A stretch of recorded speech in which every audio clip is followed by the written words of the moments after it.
Türkiye'de 4 milyona yakın Suriyeli var ve 2,5 milyona yakında İdlib kırsalında, kamplarda kalan kişiler var. Bu kişilerin orada Türkiye'ye bir baskı yaptığı ve Türkiye'ye girmesi hususunda baskı yapıldığı görülüyor ve aynı zamanda Türkiye'nin içerisinde de halkın da Suriyelilere karşı ister istemez bir tepkisinin olduğu görülüyor. Ve gerekçe olarak da bunlar veriliyor ve artık gerek 2,5 milyon baskı ve gerekçe Türkiye içerisindeki 4 milyon ve bunların kamuoyunda oluşturduğu tepki sebebiyle daha fazla mültecilerin katlanamayacak bir Türkiye için yük olduğu söyleniyor ve bu konuda Avrupa'nın da sorumluluk alması gerektiği için kapıların açıldığı söyleniyor. Dolayısıyla da bu karar sonrasında Türkiye sorgulanıyor, tepkileniyor vesaire. Ama biz Uluslararası Mülteci Hakları Derneği olarak olaya tamamen bağımsız olarak bakıyoruz. Ve şunu görüyoruz, 2012 yılından bu yana Suriyeliler Türkiye'ye giriş yapıyor ve 2013 yılında kurulmuş bir dernek olarak her zaman sadece Suriyeliler değil belki ama olayı başından itibaren gözlemliyoruz. Başta emniyetten alınıp göç idarelerinin kurulması, işlemlerinin tamamlanması ve her geçen gün işte Yabancılar Uluslararası Koruma Kanunu'nun kabulü uygulanmaya başlanması, bunlar da olabildiğince hızlı olunması, idarenin bu anlamda olabildiğince gerek Suriyelileri gerek diğer mültecileri koruması anlamında Türkiye çok müthiş bir sınav verdi ve bu sınavı iyi niyetli olarak çözmeye de çalışıyor. Ama dediğimiz gibi biz son 1,5 yıldır da Türkiye kamuoyunun Suriyelilere bakış açısını değiştirme hususuna değerlendiriyor. Çünkü bu husus çok fazla siyasi olarak kullanıldı ve halkın büyük bir kesimi doğru ya da yanlış Suriyelilere veya diğer tüm mültecilere tepki göstermeye başladı.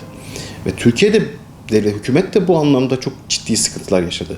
Bir de İdlib'de oluşan durum ve verilen şehitler kamuoyunda bu baskıyı arttıracaktı ve sanırsam yetkililerin yapmış olduğu açıklamayı yorumladığımızda bu durum kapıların açılmasına sebep oldu. Şimdi kapıların açılmasından sonra bir başka problem nedir?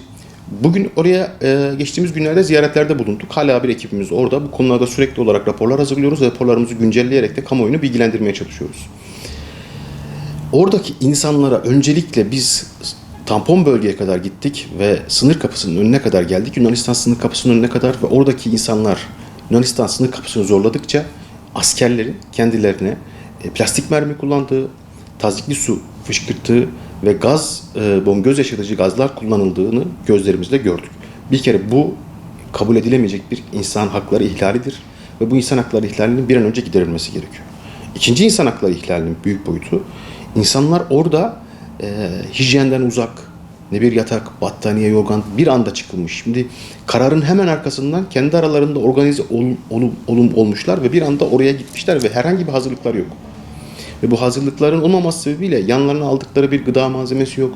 İşte çocuklar var, çocukların sütü, bezleri vesaire yok.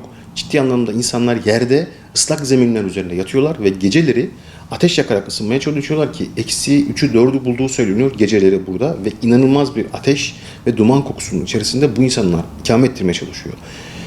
Ve buradaki kişilerin birçoğu kadın ve çocuk ve çocukların ciddi anlamda yaşları 0 ile işte 12 yaşına kadar, 18 yaşına kadar çocuklar mevcut. Kadınlar da bunu hakeza böyle. Dolayısıyla burada bir insani dram daha yaşanıyor. Gittik gördük. Oradaki kişiler kimlerdi? Bunun tespitini yapmaya çalıştık. İçinde sadece Suriyeliler de yok. Şimdi burada Türkiye'nin içinde bulunduğu durumu bir kez daha gözlemleyebiliriz. Türkiye'nin içerisinde sadece Suriyeli mülteciler yok. Afganlar, Somalililer, Türkmenistanlılar, Doğu Türkistanlılar, Mısırlılar hepsi oradaydı ve Avrupa'ya gitmek istiyorlar. Şimdi bahsetmeye çalıştığım şu, biz 2013 yılında kurulmuş bir dernek olarak hep şunu gözlemledik. Ne zaman bir mülteciye dokunsak ve mültecilerin ne yapmak istediğini sorgulasak hep onların hayali Avrupa'ya gitmekti. Çünkü savaştan kaçmışlar, gelmişler ve daha önceleri veya hemen savaş sonrasında Avrupa'ya giden akrabaları var ve akrabaların oradaki durumu onlar için mutluluk verici. Çünkü onlar orada bir refah içinde yaşıyorlar.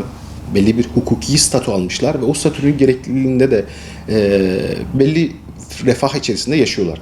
Ama Türkiye'de içinde bulunduğu gerek Suriyeliler gerek diğer mülteciler kapsamında kendilerine verilmiş tam anlamıyla bir hukuki statü yok. Yani Suriyeliler de dahil olmak üzere geleceklerinde ne olacakları hakkında hiçbir fikirleri yok. Ve bu belirsizlik çocuklarını eğitime, okula gönderirken, işte işlerine giderken, işte yapacakları burada yatırımlar ve benzeri her türlü şey. Yatırımlar da olur, işte çalışma hayatı da olur, birçok şey. Yani bir insanın yaşamını ikame edebilmesi için gerekli olan hiçbir şey burada kendilerine verilmediği söyleniyordu. Ve bunun sağlamasını bir kez daha gördük. Gece saat 12'de, 27 Şubat gece 12'de kapıların açıldığı duyurulur duyurulmaz ertesi sabah hemen oradalardı. Çünkü bu insanlar zaten Türkiye'de belli bir standart içinde yaşayan insanlar değildi. Bir boşluğun içerisinde olan insanlardı ve başka hiçbir çareleri yoktu ve hemen kapılara koştular. Ve şimdi de kapılardan içeriye ne yazık ki giremiyorlar.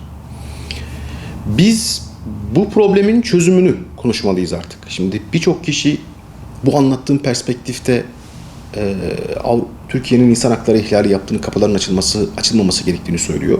Tartışılabilir.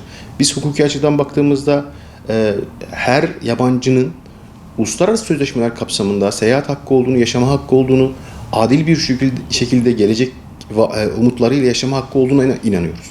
Ve bu kişiler bir yerden bir yere gitmek istiyorlarsa bunların önünün açılması gerektiğini düşünüyoruz. Bu kapsamda da çünkü yıllardır bu insanların Türkiye'ye geliş sebeplerinin arasında da zaten başka ülkelere gitmek var. Türkiye'deki dediğim gibi hukuki statüleri yok. Ya da savaş bitecek, ülkelerine dönecekler. Şimdi burada yapılması gereken şey ne? Avrupa'nın kapıları açmasını diyoruz biz. Niye? Zaten yıllardır Avrupa şu ya da bu bahanelerle işte Yunanistan'da tutmak, Avrupa'nın işlerine doğru sürüklememek niyetindeler. Türkiye'yi burada taşeron olarak kullanmaya çalışmaktalar gibi birçok problemle karşılaştık biz. Niye? Avrupa çünkü özellikle mültecilerin şu anda dünya üzerinde 70.5 yani 70 milyon 500 bin civarında Birleşmiş Milletler'in yapmış olduğu açıklamaya kadar mülteci var. Ve bu mültecilerin çoğu Müslüman kökenli. Ve özellikle bu göç dalgasının çoğunluğu Afganı, Suriyelisi, Sudanlısı, Mısırlısı Müslüman. Ve diyorlar ki biz Müslüman kişileri Avrupa'ya sokmak istemiyoruz. Ve Avrupa'nın çoğunluğu çünkü Hristiyan popülasyonuna sahip ve bu popülasyonun değişmesi bizim için kabul edilemezdir diyor. Bir. İki, ekonomik sebepler. Ben bu kişileri aldığımda ne yapacağım diyor. Ve daha önce alanlar da belli kalifiye elemanlardı. Onları belli kendileri içinde kullanmak için aldılar. İki. Üç, baktıkları kültürel, bizim kültürümüzle aynı değiller. Kültürümüzün bozulmasına sebebiyet verecekler diyorlar. Ve biz bu bakış açılarını bir kenara bırakmaları gerektiğini ve taraf oldukları uluslararası sözleşmeler kapsamında işlerinde çocukların, kadınların olduğu kişileri tamamen insani bir bakış açısıyla ülkelerine kabul etmek zorunda olduklarını düşünüyoruz. Bu işin birinci boyutu. İkinci boyutu bugün biraz önce de bahsettim. Yunanistan'ın yapmış olduğu insan hakları ihlali, mültecilerin üzerine gaz sıkılması, plastik mermi kullanılması, biz ölümlerin olduğunu duyduk artık. Bu hak ihlallerinin bir an önce giderilmesi gerekiyor. Üçüncü olarak da bir an önce Avrupa Birliği, Birleşmiş Milletler, NATO ve bunlara bağlı, bunların içinde bulunduğu ülkeler bir an önce bir araya gelerek öncelikle mülteciliği doğuran sebeplerin ortadan kaldırılması için çalışmalılar. Evet, 1951 Cenevre Sözleşmesi var. 1951 Cenevre Sözleşmesi'nde dini, ırkı ve benzeri sebeplerle veya savaş sebepleriyle ülkesinden göç etmek zorunda kalan ve kendi ülkesine dönemeyecek olan, işte bu yaşam tehlikesi olan, işkence tehlikesi olan kişilerin mülteci olarak kabul edilebildiğine ilişkin şeyler var. Ki zaten biz şunu söylemiyoruz, Avrupa'da hiç mülteci yoktur demiyoruz. Avrupa'da mülteci var. Türkiye'den çok daha önce tecrübeliler. Ama sayıları bugün Türkiye'de oluşan 4 milyon ve bugün İdlib'den Türkiye'ye gelme riski olan 2,5 milyon İdlib ile karşılaştırıldığında 6 milyona yakın bir sayı. Ve siz bu yükü tamamen Türkiye'nin üzerine bırakırsanız yanlışlıklar yapmış olursunuz. Çok kötü insan hakları ihlalleri işlemiş olursunuz ve kanunla taraf oldukları sözleşmelere de aykırı davranmış olursunuz. Biz diyoruz ki her zaman gerek Türkiye Cumhuriyeti'ne gerek birçok ülkelere yaptırım olarak uygulanan ve bahane olarak gösterilen insan hakları evrensel bildirgesi var. Bir tavsiye niteliğindedir ama hep insan hakları ihlalinin temelleri de oraya dayanır. Ve bu temellerde seyahat hakkı vardır, yaşam hakkı vardır, konut edinme hakkı vardır, işte eğitim hakkı vardır, sağlık yani tedavi görme hakkı, hepsi çok detaylı ve mükemmel bir şekilde anlatılmıştır. Ve gerektiğinde bunlar belli ülkelere yaptırım amacıyla uygulanırken neredeyse o kanunların yazılmasına öncülük eden ülkelerin şimdi bunları görmezden gelmesi kabul edilebilir değil. Ülkedeki STK'ları da göreve davet ediyoruz. Oraya gidip işte orada başından beri bulunan STK'larla, insani yardım yapan STK'larla bir koordine olarak birlikte bir şeyler yapmaları gerektiğini düşünüyoruz. Bununla birlikte bugün karşıya geçenlerin yani Yunanistan tarafına geçenlerin, Midilli Adası'na geçenlerin ne durumda olduklarına ilişkin oradaki halkların da tepkileri var. Oraya gelen o halkların tepkisini azaltabilmek için çalışmaları gerektiğini, Yunanistan tarafındaki insani şartların iyileştirmesi için gerek Türkiye'deki gerek Avrupa'daki veya başta Yunanistan olmak üzere Avrupa'daki diğer STK'ları da bu anlamda insani bir bakış açısıyla bu olaylara el koymasını tavsiye ediyoruz.